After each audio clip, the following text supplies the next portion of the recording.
Hey, all right, guys, this is Dan, and today I need to expose a few things that these YouTubers and financial bloggers are lying to you about. Let me make a very clear definition of what passive income is.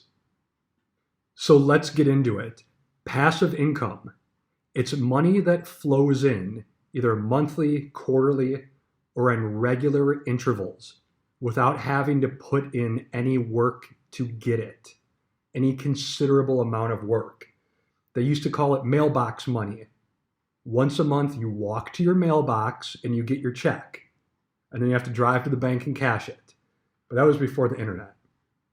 So now basically a click or two.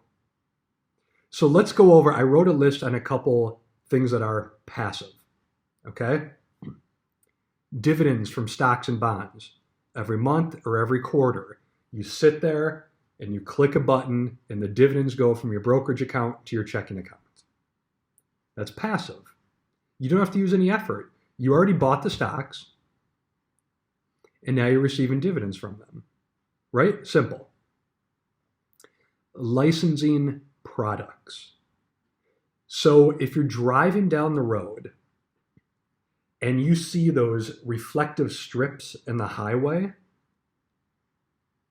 those were developed, manufactured, and then licensed out. The inventor of those strips receives income from that. It's totally passive. He licensed out his product and he receives passive income from it. Book deals, movie, music. You write a book once and you sell it and you get income. You star in a TV show. They syndicate it and then there's replays. You get checks in the mail every time they play it. It might be for $1 or $2. It might be for thousands or millions of dollars. That's passive. You get passive dividends from what you wrote, what you acted out, what you produced. If I ever make money on this YouTube channel and I quit making videos, then I'd receive passive income from the ad revenue. But if I'm continuing to make videos day after day and I'm receiving ad revenue, that would be reoccurring income. It wouldn't be passive. Notice how I haven't mentioned real estate yet. If you ask any landlord, last month, what did you have to do for your real estate? If they say nothing, then they're not a large landlord. They probably own 1 or 2 units. Because anybody with a sizable real estate portfolio knows that real estate is not passive. It can be pretty damn close to passive. If anyone tells you it's passive, they're lying to you and they're trying to sell you something. I have a couple single-family houses and condos that rent out pretty easily, and they're really hands-off. I really haven't had any issues with them. I rarely have to deal with them. I have a couple other large duplexes and quads that require a lot of my attention. Some things break. I need to put a new roof on, new windows. It's not passive. I get calls from my property manager every single month, easy.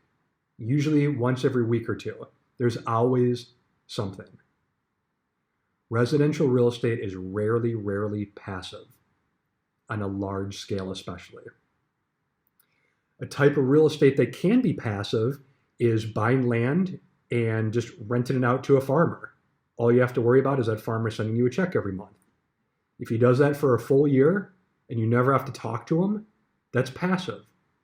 Really, any tenant that can send you a check every single month for 12 months in a row, I'll consider that passive if you never have to talk to them or your property manager. Another way is renting your land out to a billboard company. If you own a farm on the side of an expressway and you see when you're driving down I-75 or whichever it is, you see billboards all up and down the expressway. That's passive. You're not going to have to talk. The billboard company is a big national conglomerate, if not global. They're going to send you a couple bucks checks every month for your land to put their billboard on. leasing out your land for oil and mineral rights. That could be passive. But really, when you're dealing with tenants trying to send you $1,000 or $2,000 a month for rent every month, that's not going to be passive, guys. It's hands-on. It's reoccurring revenue. Let's discuss reoccurring revenue and what that is. Generally, renting out residential or commercial real estate. So me, I have 15 rental properties. That's reoccurring revenue to me every single month. Last month, I had to talk to my property manager a lot. There are repairs to be made, and a lot of that money went into repairs. We had a tenant move out. We had to paint the vacant unit. We had to re-rent the vacant unit. That's not passive. That's reoccurring. Now, look, I didn't go paint the place. I used to do that when I first started the business, but I'm not doing that anymore. But it's reoccurring. I had to pay somebody to paint it. I had to manage my manager. So anything where you're managing the managers is reoccurring. And that doesn't make you an entrepreneur. It makes you a risk taker or a small business owner. So reoccurring revenue, real estate, drop shipping. Drop shipping is rarely passive. My friend does that as a little side hustle. Makes about $1,000 a month. It's not passive. There's a lot of work to do with it. Every month, he's still answering questions from people on Amazon, updating them on where his package is, if it's available, whichever it is. It's reoccurring, guys. Here's another popular one where people think they're going to make a ton of money. Franchising. I'm going to own a restaurant. I'm going to buy a franchise, a pizza franchise. That is a horrible idea. Paying everybody that works for you $15 an hour and trying to find a reliable manager and then manage that manager. If you do, that's reoccurring income. That's not passive. Just remember, is it passive where you do nothing other than click a button every month or every interval, whether it's month, quarter, or year? Or is it reoccurring where you have to manage the managers? So before you make an investment, think of that. Passive or reoccurring. There's a big difference, guys. And if anyone tells you that owning residential houses at a scalable size is passive, they're lying to you. And they're just trying to sell you a course. Let me know your thoughts, guys. Thanks.